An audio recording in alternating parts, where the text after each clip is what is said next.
नमस्कार। आप विनय मिश्र। आप Chitra Jaitley. Vinci group YouTube channel में आप लोगों का बहुत दिनों के बाद फिर से स्वागत है। हम जानते हैं कि हम काफी दिनों बाद आपके लिए फिर से नई कहानी लेकर आए हैं। कुछ निजी कारणों की वजह से हम कहानी पढ़ नहीं पाए, इसका हमें खेद है, पर हम कोशिश करेंगे कि हम अब कहानियां लेकर आते रहें। हमें आप सब्सक्राइब करें, हमारे चैनल को लाइक करें, लोगों के साथ शेयर करें। We need your support. Yes we do. तो आज जो कहानी हम आपके सामने लेकर आए हैं वो हरिशंकर परसाई जी द्वारा लिखित कटाक्ष है, प्रेम की बिरादरी। तो शुरू करते हैं।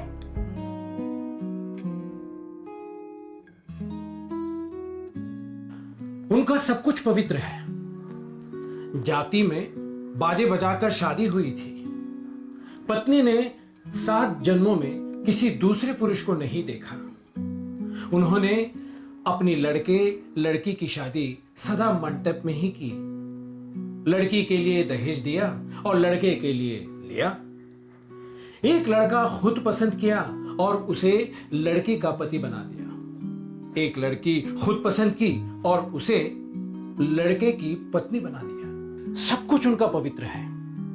प्रॉपर्टी है, फुर्सत में रहते हैं, दूसरों की कलंक चर्चा में समय काटते हैं। जो समय फिर भी बच जाता है उसमें मूंछ के सफेद बाल उखाड़ते हैं और बर्तन बेचने वाले की राह देखते हैं। पवित्रता का मोह दूसरों की अपवित्रता के गंदे पानी से धुलने पर ही उजला होता है।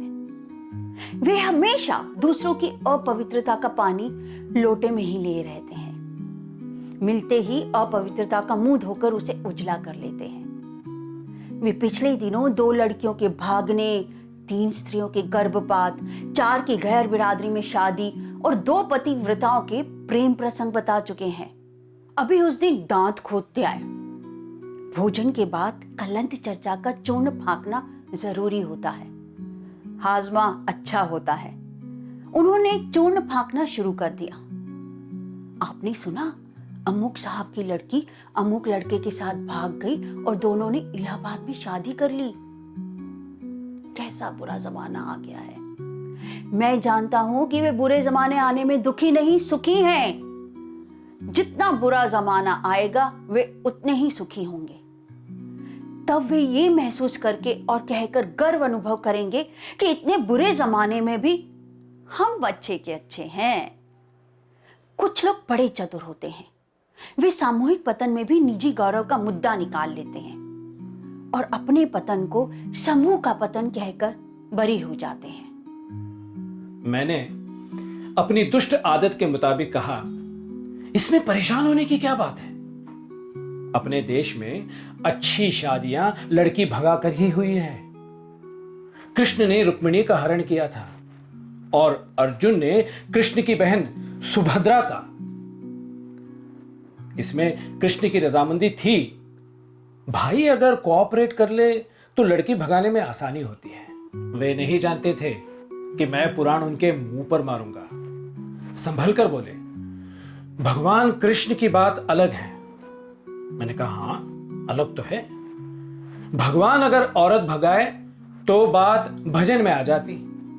साधारण आदमी ऐसा करे तो यह काम अनैतिक हो जाता है।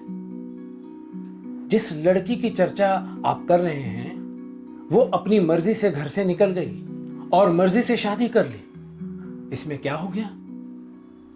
वे कहने लगे, आप हमेशा उल्टी बातें करते हैं। रीति नीति विश्वास परंपरा क्या कुछ नहीं है।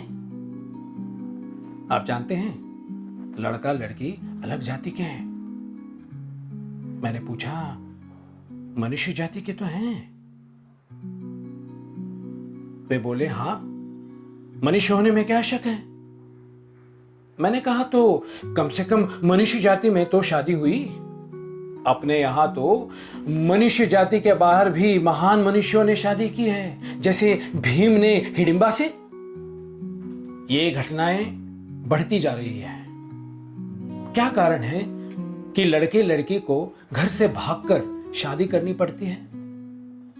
24-25 साल के लड़के लड़की को भारत की सरकार बनाने का अधिकार तो मिल चुका है, पर अपने जीवन साथी बनाने का अधिकार नहीं मिला। घटनाएं मैं रोज सुनता हूं। 2 तरह की चिट्ठियां पेटेंट हो गई हैं। उनकी मजमून ये है, जिन्हें भागकर शादी करनी है वे, और जिन्हें नहीं करनी वे भी इनका उपयोग कर सकते हैं। चिट्ठी नंबर 1। पूज्य पिताजी, मैंने यहां रमेश से वैदिक रीति के अनुसार शादी कर ली है। हम अच्छे हैं, आप चिंता मत कीजिए। आशा है आप और अम्मा मुझे माफ कर देंगे। आपकी बेटी सुनीता। चिट्ठी नंबर 2। प्रिय रमेश, मैं अपने माता पिता की इच्छा के विरुद्ध नहीं जा सकती। तुम मुझे माफ कर देना। तुम जरूर शादी कर लेना और सुखी रहना। तुम दुखी रहोगे तो मुझे जीवन में सुख नहीं मिलेगा। हृदय से तो मैं तुम्हारी हूं। 4-5 साल बाद आओगे तो पप्पू से कहूंगी, बेटा मामा जी को नमस्ते करो। तुम्हारी विनीता। जो इसके बाद एक मजेदार क्रम चालू हो जाता है। माँ बाप कहते हैं ये हमारे लिए मर चुकी है, अब हम उसका मुंह नहीं देखेंगे। फिर कुछ महीने बाद मैं उनके यहां जाता हूं तो वही लड़की चाय लेकर आती है। मैं उनसे पूछता हूं, ये तो आपके लिए मर चुकी थी। वे जवाब देते हैं, आखिर लड़की है। और मैं सोचता रह जाता हूं कि जो आखिर में लड़की है वो शुरू में लड़की क्यों नहीं थी। माता पिता की भावनाओं को मैं जानता हूं। विश्वास और परंपरा के टूटने में बड़ा दर्द होता है। जब शेरपा तेनसिंह गौरी शंकर की चोटी पर होकर आया था, तब उससे किसी ने पूछा कि क्या वहां शंकर भगवान है, तो उसने कहा था कि नहीं है। एक सज्जन बड़े दर्द से मुझसे बोले, तेनसिंह को ऐसा नहीं कहना चाहिए था। मैंने कहा, वहां शंकर भगवान उसे नहीं दिखे तो उसने कह दिया कि नहीं है। वे बोले, फिर भी उसे ऐसा नहीं कहना चाहिए था। मैंने कहा, जब है ही नहीं तो। वे बोले, फिर भी उसे नहीं कहना था। मैंने उनसे पूछा, क्या आप मानते हैं कि वहां शंकर भगवान जी हैं? उन्होंने कहा, यह हम भी जानते हैं कि वहां शंकर जी नहीं हैं, पर एक विश्वास हृदय में लिए हैं कि शंकर जी है। वे ऑर्डरदानी हैं। कभी कोई संकट हम पर आएगा तो वे आकर हमें उबार लेंगे। झूठे विश्वास का भी बड़ा बल होता है। उसके टूटने का सुख नहीं, दुख होता है। एक सज्जन की लड़की दूसरी जाति के लड़के से शादी करना चाहती थी। यहां माँ बाप की जाति प्रथा की शाश्वतता में विश्वास आड़े आ गया। लड़का ऊंची नौकरी पर था, परंतु लड़की के माता पिता ने उसकी शादी अपनी ही जाति के एक लड़के से कर दी, जो कम तो कमाता था, अपनी पत्नी को पीटता भी था। एक दिन मैंने उन सज्जन से कहा कि सुना है लड़की बड़ी तकलीफ में है, वो उसे पीटता है। उन्होंने कोई जवाब नहीं दिया। जवाब भी देते तो क्या कहते, सिवाय इसके कि इतना तो संतोष है कि अपनी जाति वाली से पिट रही है। आखिर ये हमारे लोग किस परंपरा को, किस आदर्श को मान रहे हैं? राम मर्यादा पुरुषोत्तम है, सीता महासती है। इनसे श्रेष्ठ स्त्री पुरुष की कल्पना और ऐसे अच्छे विवाह की कल्पना इस समाज में नहीं है। मर्यादा पुरुषोत्तम का निर्माण करने वाले तुलसीदास कहते हैं कि पुष्प वाटिका में कंकण किंकिणी नुपुर की ध्वनि सुनकर लक्ष्मण के सामने राम कन्फेस करते हैं कि ऐसा लगता है कि जैसे मदन में दुदुम्बी दीदी है। यानी राम के मन का धनुष वहीं टूट गया। विवाह पूर्व प्रेम भी हो गया और फिर विवाह भी हो गया। आज जिन मूल्यों को उस मामले में माना जा रहा है, उनको देखकर मुझे लगता है कि तुलसीदास ने जो लिखा है वैसा ना हुआ होगा। राम ने लक्ष्मण से पूछा होगा कि एक कंकण किंकिण निपुण की ध्वनि किसकी है? लक्ष्मण ने कहा होगा ये जनक की लड़की सीता की है। तब राम ने पूछा होगा जनक अपनी ही बिरादरी के हैं। लक्ष्मण ने कहा होगा हाँ, राजा जेके सिंह अपनी ही बिरादरी के हैं। राम ने कहा होगा तभी तो मेरा मन डोल उठा, दूसरी बिरादरी की होती तो मेरे मन पर कोई असर नहीं होता। इन लड़के लड़कियों से क्या कहा जाए, यही ना कि प्रेम की जाति होती है। एक हिंदू प्रेम है, एक मुसलमान प्रेम, एक ब्राह्मण प्रेम, एक ठाकुर प्रेम, एक अग्रवाल प्रेम। एक कोई जावेद आलम किसी जयंती गुहा से शादी कर लेता है तो सारे देश में लोग हल्ला कर देते हैं और दंगा भी करवा सकते हैं। इन सबको देखते हुए आगे चलकर तरुण तरुणी के प्रेम का दृश्य ऐसा होगा। तरुण तरुणी मिलते हैं और यह वार्तालाप होता है। तरुण, क्या आप ब्राह्मण हैं? और ब्राह्मण हैं तो किस प्रकार के ब्राह्मण हैं?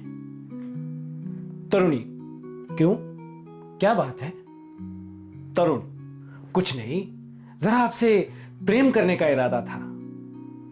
तरुणी, मैं तो खत्री हूं। तरुण, तो फिर मेरा आपसे प्रेम नहीं हो सकता क्योंकि मैं ब्राह्मण हूं। लोग कहते हैं कि आखिर स्थायी मूल्य और शाश्वत परंपरा भी तो कोई चीज है। सही है, पर मूर्खता के सिवाय कोई भी मान्यता शाश्वत नहीं है। मूर्खता अमर है, वो बार बार मरकर फिर जीवित हो जाती है। इधर मैं लड़के लड़की से पूछता हूं कि वेद तो यहां भी हैं और यहां भी वैदिक रीति है, फिर तुम लोगों ने यही क्यों नहीं शादी कर ली? भागकर दूसरी जगह क्यों गए? वे कहते हैं यहां माता पिता बाधा डालते हैं। मैं समझ गया, क्रांति ये तरुण जरूर करेंगे, पर यथास्थिति की नजर बचाकर। वे सज्जन जो मुझे खबर दे गए थे कह रहे थे कि आखिर हम बुजुर्गों के जीवन भर के अनुभव का भी तो महत्व है। मैंने कहा अनुभव का महत्व है, पर अनुभव से ज्यादा इसका महत्व है कि किसी ने अनुभव से क्या सीखा। अगर किसी ने 50-60 साल के अनुभव से सिर्फ यही सीखा कि सबसे दबना चाहिए, तो अनुभव के इस निष्कर्ष की कीमत में शक हो सकता है। किसी दूसरे ने इतने ही सालों के अनुभव से शायद ये सीखा हो कि किसी से नहीं डरना चाहिए। आप तो 50-60 साल की बात करते हैं। केचुए ने अपने लाखों सालों के अनुभव से कुल ये सीखा है कि रीढ़ की हड्डी नहीं होनी चाहिए। तो ये थी कहानी प्रेम की बिरादरी, हरिशंकर परसाई जी द्वारा लिखित। आशा है आपको पसंद आएगी और प्लीज आप हमारा मनोबल बढ़ाते रहिए। सब्सक्रिप्शंस और लाइकिंग्स की बहुत जरूरत है, प्लीज उसमें तंगदिली मत दिखाइएगा। और हम आशा करते हैं कि हम आपके लिए जल्द से जल्द ढेर सारी कहानियां लेकर आए। एक और कहानी के साथ जल्दी उपस्थित होंगे, तब तक के लिए नमस्कार।